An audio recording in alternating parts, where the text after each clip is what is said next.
ഇന്ന് നമുക്ക് ലഞ്ചിനൊരു തട്ടിക്കൂട്ട് ചിക്കൻ റൈസ് കണ്ടാലോ. ആദ്യം നമുക്ക് ചിക്കനിൽ ഉപ്പും മുളകും മഞ്ഞളും ഇട്ട് മാരിനേറ്റ് ചെയ്ത് കുറച്ച് നേരം മാറ്റി വെച്ച് ജസ്റ്റ് ഒന്ന് എണ്ണയിൽ ഫ്രൈ ചെയ്തെടുക്കുക.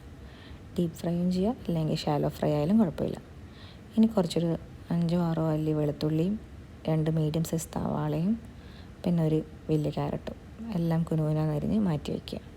ഇനി നമ്മൾ ചിക്കൻ ഫ്രൈ ചെയ്ത അതേ എണ്ണയിലേക്ക് തന്നെ ആദ്യം വെളുത്തുള്ളി ഇട്ട് ജസ്റ്റ് ഒന്ന് മൂപ്പിക്കുക. അതൊന്ന് മൂത്ത് കഴിഞ്ഞാൽ അതിലേക്ക് നമുക്ക് അരിഞ്ഞ് വെച്ച സവാള ചേർക്കാം. സവാള ഒന്ന് ജസ്റ്റ് നല്ല വാടിക്കഴിഞ്ഞാൽ നമുക്കൊന്ന് അതിൽ ക്യാരറ്റ് ചേർക്കാം. ഇനി ഇതിന് നമ്മൾ ആവശ്യത്തിന് ഉപ്പും ചേർത്ത് നല്ലപോലെ ഇളക്കുക. പിന്നെ ക്യാരറ്റ് ഒന്ന് ജസ്റ്റ് വേവാൻ വേണ്ടിയിട്ട് ഒരു 1/4 കപ്പിലും താഴെ വെള്ളം ഒഴിച്ച് ഒന്ന് കുറച്ച് നേരം മൂടി വെക്കുക. ക്യാരറ്റൊക്കെ വെന്ത് കഴിഞ്ഞ് കഴിഞ്ഞാൽ നമുക്ക് ഫ്രൈ ചെയ്ത് വെച്ച ചിക്കൻ അതിലേക്ക് ചേർത്ത് നമ്മൾ ആദ്യമേ വേവിച്ച് മാറ്റി വെച്ച ജീരകശാല റൈസ് അതിലേക്ക് ചേർത്ത് കൊടുക്കുക. എന്നിട്ട് ലാസ്റ്റ് നമ്മളിവിടെ എരിവിന് മുളകൊന്നും ഇടാത്തതുകൊണ്ട് ലാസ്റ്റ് കുറച്ച് കുരുമുളക് പൊടി ഇട്ടിട്ട് നല്ലപോലെ മിക്സ് ചെയ്ത് കൊടുക്കുക. നല്ല ടേസ്റ്റാണ്, വളരെ സിമ്പിളുമാണ് ഉണ്ടാക്കാൻ. ഇതുവരെ ആക്കാത്തവർ ഒന്ന് ട്രൈ ചെയ്ത് നോക്കൂ കേട്ടോ.